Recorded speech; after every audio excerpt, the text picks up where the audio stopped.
Hello guys, and welcome back to my channel, Naija News and Entertainment. This is an interesting gist for you from the ultimate love. The most juicy moment of the morning, however, came when DoubleChris weighed in on ObiEbi's apparent beef with them. Chris called them emotionally manipulative and accused them of not only trying to turn the whole love part against them, but also calling them names. She confided in Chris' view that they called her Okporoko when she wasn't looking, and that Obi called Rosie a snake. Chris V was in the same boat, calling them emotional blackmailers after confronting Obi about why he nominated them 3 times in a row. They are evil people, they both explained before concluding that they were both being matured by not electing to give ObiEbi a piece of their mind.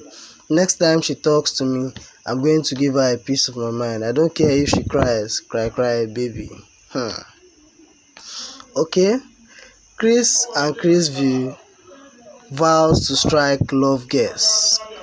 Chris has vowed to strike the love guest that dares her in the love part.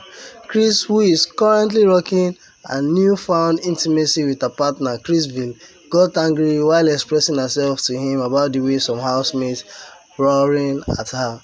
The couple were engrossed in a coded gist where they analyzed the actions and reactions of their co-housemates, but mentioned few or no names.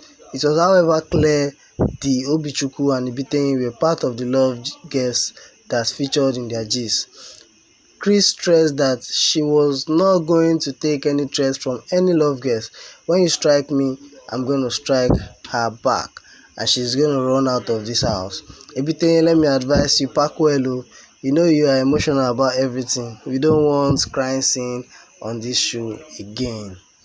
Okay guys, that's what I have for you this morning. I hope you enjoyed it. Please stay tuned to my channel for more gist from the ultimate love part.